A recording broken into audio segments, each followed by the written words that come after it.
Hi, Danny with Auto & Sons here. Want to talk to you about pruning on our peaches and nectarines. So I have here is a yellow nectarine as well as a peach here on my left, and just want to show you, you prune them both similarly. Obviously the growth habits can be very different from variety to variety and tree to tree. Our goals here is we want to make sure we have an open canopy. We want to reduce the fruiting wood so that we have good sized fruit and we can support the fruit that we do set. And we want to make sure that we don't have any diseased wood, broken wood, things like that. So that's what we're gonna do. So this one doesn't have a lot of pruning to do, but this one does. So we're gonna focus on this nectarine, but pretty much everything I say for a nectarine is true on a peach. So, so you can see here we have a lot of this fine growth in here. So that's gonna be a lot of the work that we're gonna do, is just cleaning up a lot of that. And that's where all of our fruiting wood is gonna be for next year. So this all grew last summer, and this is all of our fruiting wood. So that's great. We have lots of space on this tree to set fruit, but that's also a problem because if we set too much fruit, we just end up with a bunch of little tiny nectarines that aren't really as delicious as the nice big softball sized ones that we really want to produce. So first thing we're gonna do is we're gonna walk around the tree and look for crossing branches or dead wood. Okay, so that's what we're gonna do. We did a pretty aggressive summer pruning on this tree, so we don't have a lot of crossing branches. We have a lot of crowding, but nothing's really crossing. So everything is growing out and up. We've systematically removed interior branches that have been in the way. So we have a pretty open canopy. So what we're gonna do, so kind of walked around, nothing looks terrible. We do have over here, here's a good example, or come check this out. This is a Great Dane damage. Our new puppy likes to chew on the tree. So it's not good to have all these splits and things on here. So we're gonna take that off. So we've cut off the wood that the dog was chewing on.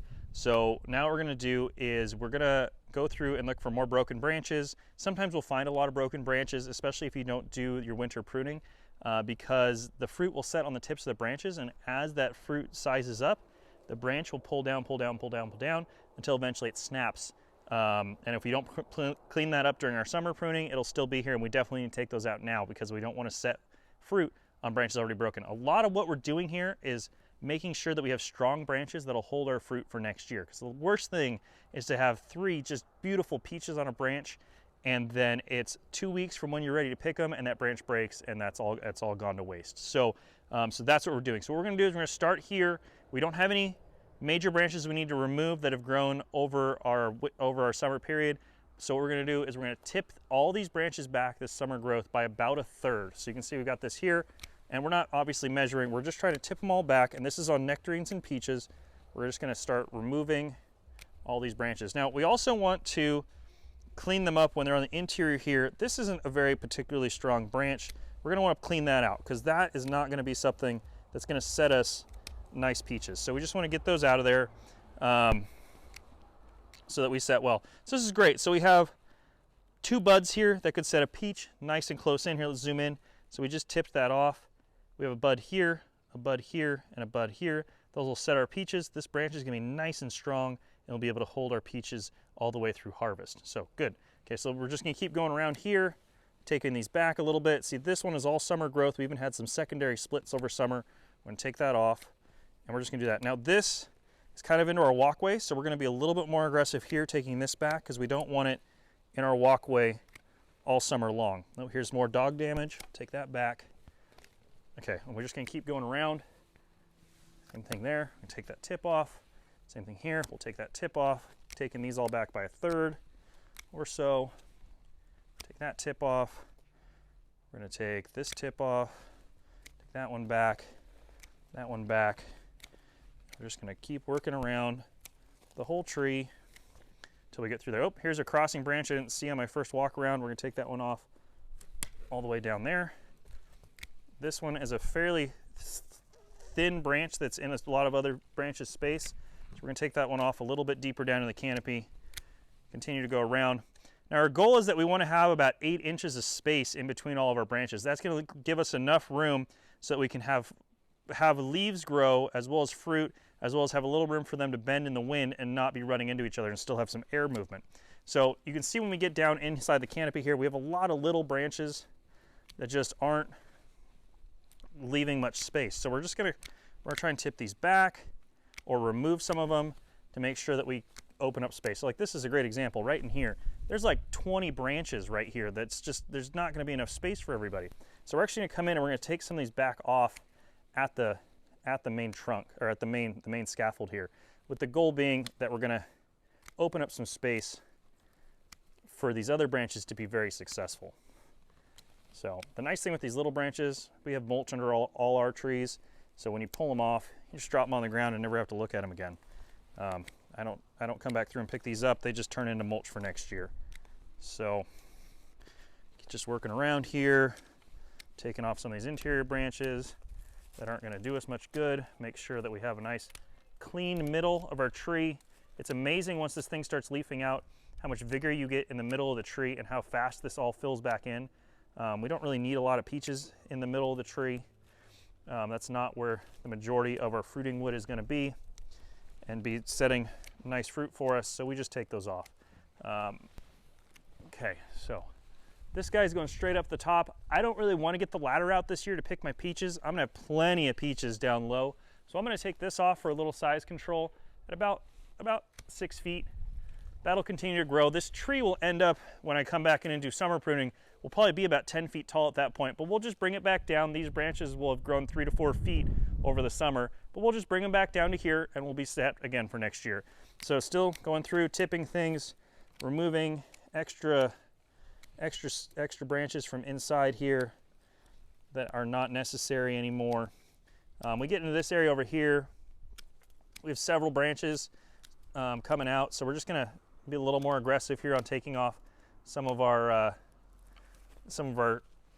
summer growth so that we can have strong growth for setting fruit.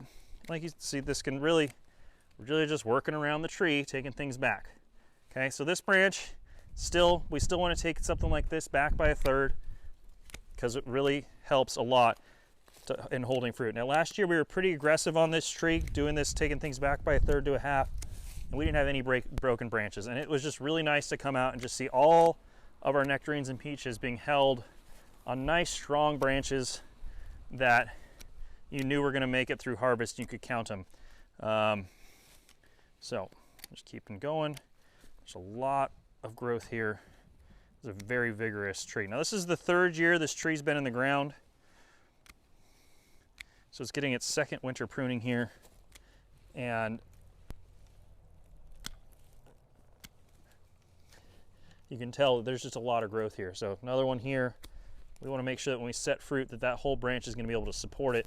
So there's a little bit of deadwood there. We're going to take that guy off, tip that back, pull out a couple of these extras that are in here, tip that back.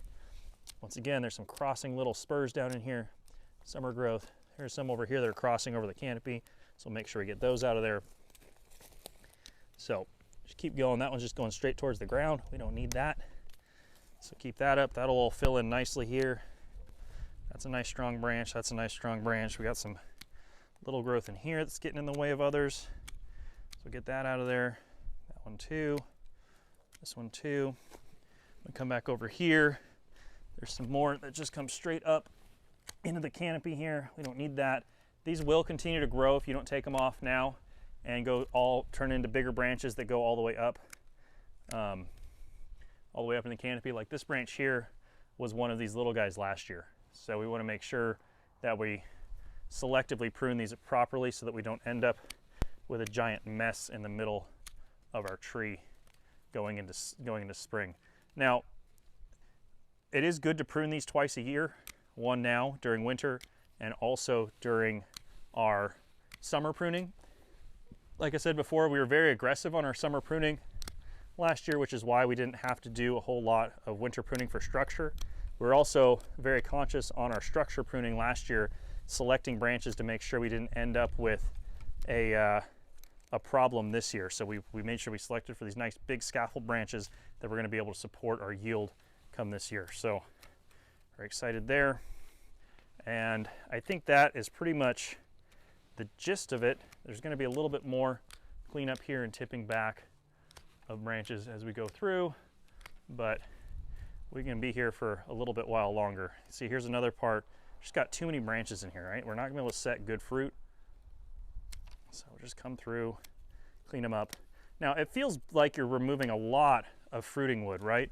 And it makes you kind of worry, I'm not going to have enough room to set my nectarines for next year if I take all these off. Well, it's quite the opposite actually. As we remove these extra buds, it gives more energy into the buds that are left. So we want to make sure that we do this, and this is absolutely going to help us get bigger nectarines, bigger peaches for next year, healthier.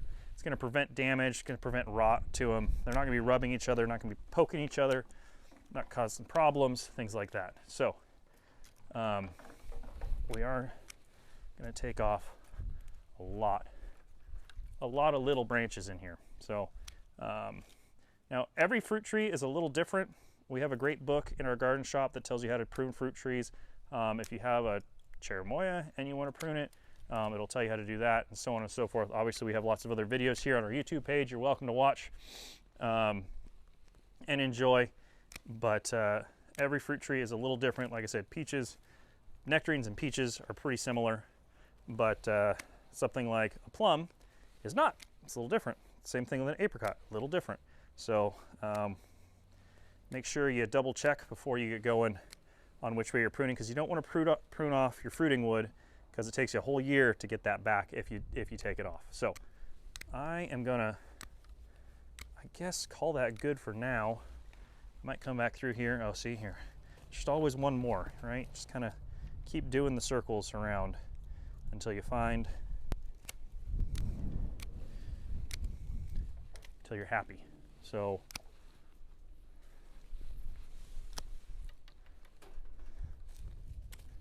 just cleaning up into your branches, making sure that we've tipped back pretty much everything, and I don't see any of those terminal buds out here. That's the nice thing, is you can tell the difference between a cut branch and a not cut branch pretty easily. So, all right, I think, I keep saying this like I'm done, but I keep finding more to do, but we're gonna call that good for now. So what did we do? We looked for crossing branches and made sure we pulled those out. We opened up the middle by getting rid of a lot of the branches, and then we went through and we cut all of the summer growth back by at least a third, if not a half, to make sure we have nice strong branches that can hold that nectarine or that peach when they set. So that's it for now. We can do our dormant sprays at this point, and thanks for watching.